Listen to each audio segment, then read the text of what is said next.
కార్తీక పురాణం 12వ అధ్యాయము. ద్వాదశి ప్రశంస. సాలగ్రామ దాన మహిమ. మహారాజా, కార్తీక మాసమున కార్తీక సోమవారమున కార్తీక ద్వాదశి వ్రతమును గురించి సాలగ్రామపు మహిమలను గురించి వివరించదను విను మని వశిష్ఠ మహాముని ఈ విధముగా తెలియచేసిరి.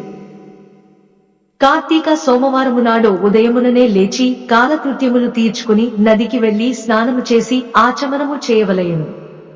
తరువాత శక్తి కొలది బ్రాహ్మణునకు దానమిచ్చి ఆ రోజంతయు ఉపవాసముండి సాయంకాలము శివాలయమునకు గాని విష్ణువాలయమునకు గాని వెళ్లి దేవుని పూజించి నక్షత్ర దర్శనము చేసుకుని పిమ్మట భుజింపవలయును.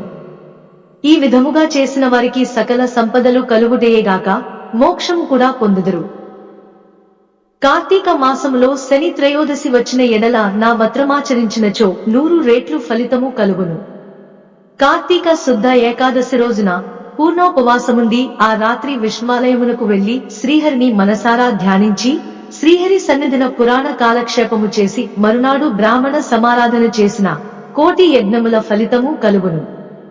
ఈ విధముగా చేసిన వారలకు సూర్యగ్రహణ సమయమున గంగానదిలో స్నానము చేసి 1,000,000 బ్రాహ్మణులకు భోజన దానము చేసినంత పుణ్యము కలుగునో దానికంటే అధికముగా ఫలము కలుగును.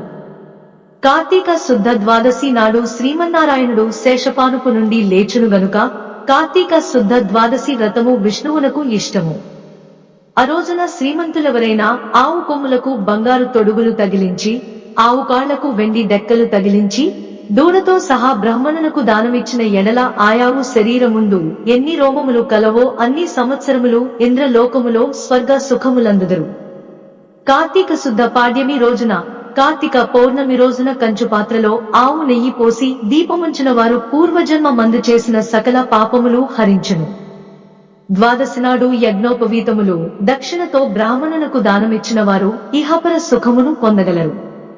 ద్వాదశి రోజున బంగారు తులసి చెట్టును గాని సాలగ్రామమును గాని ఒక బ్రాహ్మణునకు దానమిచ్చిన ఎడల 4 సముద్రాల మధ్యనున్న భూమిని దానము చేసినంత ఫలము కలుగును.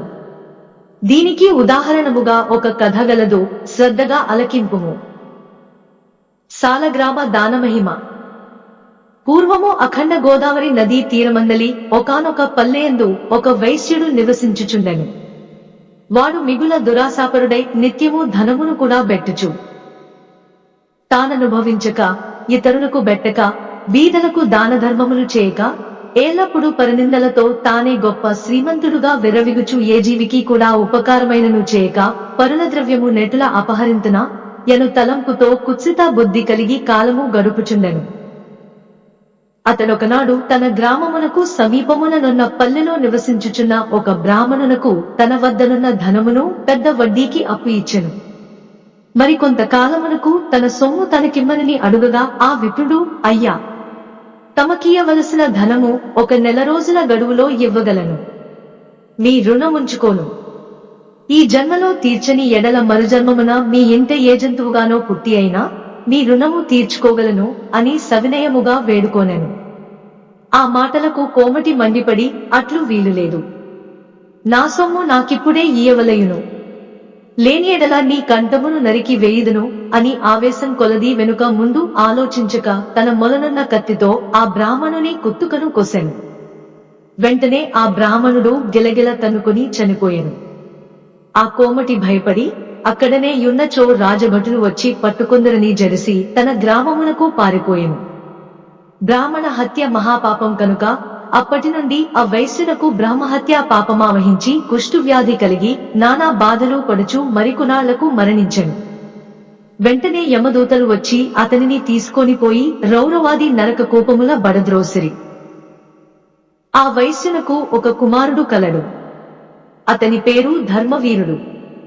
ఆ పేరునకు తగినట్లుగానే తండ్రి సంపాదించిన ధనమును దానధర్మాలు చేయుచు పుణ్యకార్యములాచరించుచు నీడ కొరకై చెట్లు నాటించుచు నూతులు చెరువులు త్రవ్వించుచు సకల జనులను సంతోషపెట్టుచు మంచి కీర్తిని సంపాదించెను. ఇటులుండగా కొంతకాలమునకు త్రిలోక సంచారియగు నారదుల వారు యమలోకము దర్శించి భూలోకమునకు వచ్చి త్రోవలో ధర్మవీరుని ఇంటికి వెంచేసిరి. ధర్మవీరుడు నారదుల వారికి సాష్టాంగ దండ ప్రణామములాచరించి విష్ణుదేవునిగా భావించి అర్ఘ్యపాద్యాది విధుల చేత సత్కరించి చేతులు జోడించి, మహానుభావ, నా పుణ్యం కొలది నేడు తమ దర్శనం లభించినది. నేను ధన్యుడను. నా జన్మ తరించినది. నా ఇల్లు పావనమైనది. శక్తి కొలది నేజేయు సత్కారములను స్వీకరించి తమరు వచ్చిన కార్యమును విశదీకరింపుడు అని సవినయుడై వేడుకొనెను. అంత నారదుడు చిరునవ్వు నవ్వి, ఓ ధర్మవీరా, నేను నీకోక హితవు చెప్పదలచి వచ్చితిని. శ్రీ మహావిష్ణువునకు కార్తీక మాసంలో శుద్ధ ద్వాదశి మహాప్రతికరమైన దినము.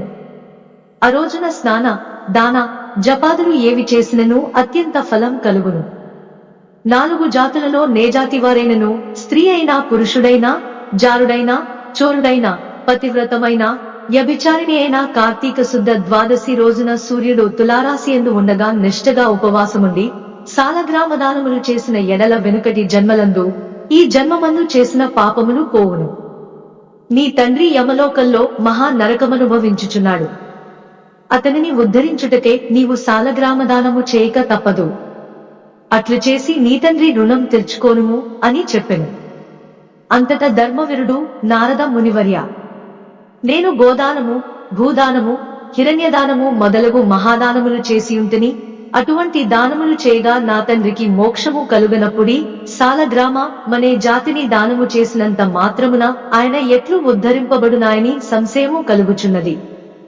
దీనివలన ఆకలిగొన్నవాని ఆకలి తీరునా? దాహంగొన్న వానికి దాహం తీరునా?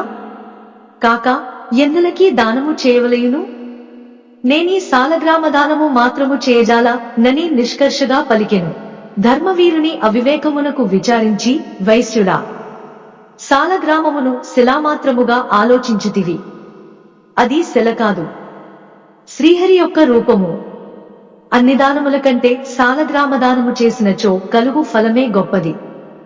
నీ తండ్రిని నరకబాధ నుండి విముక్తని గావింప నెంచితివేని ఈ దానము తప్ప మరొక మార్గము లేదు అని చెప్పి నారదుడు వెడలిపోయాను. ధర్మవీరుడు ధనబలము గలవాడే యుండియు దాన సామర్థ్యము కలిగిండి కూడా సాలగ్రామ దానము చేయలేదు. కొంతకాలమునకు అతడు చనిపోయెను.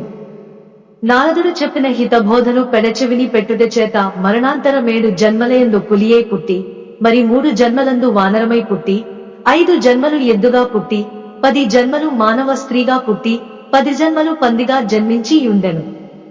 అట్లు జరిగిన తరువాత 11వ జన్మలో ఒక పేద బ్రాహ్మణునింట స్త్రీగా పుట్టి, ఆమెకు యౌవన కాలము రాగా ఆ పేద బ్రాహ్మణుడు ఒక విద్వాంసునకు ఇచ్చి పెండ్లి చేసెను. పెండ్లి అయిన కొంతకాలమునకు ఆమె భర్త చనిపోయెను.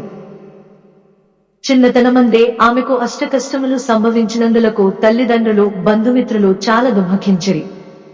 తండ్రి ఆమెకు ఈ విపత్తు ఎందువలన కలిగేనా అని దివ్యదృష్టితో గ్రహించి వెంటనే ఆమె చేత సాలగ్రామదానము చేయించి, నాకు బాల వైధవ్యమునకు కారణమైన పూర్వజన్మ పాపము నశించుగాక అని చెప్పించి సాలగ్రామ దానఫలమును ధారవోయి వచ్చెను. ఆ రోజు కార్తీక సోమవారమగుట వలన ఆ సాలగ్రామ దానఫలముతో ఆమె భర్త జీవించెను.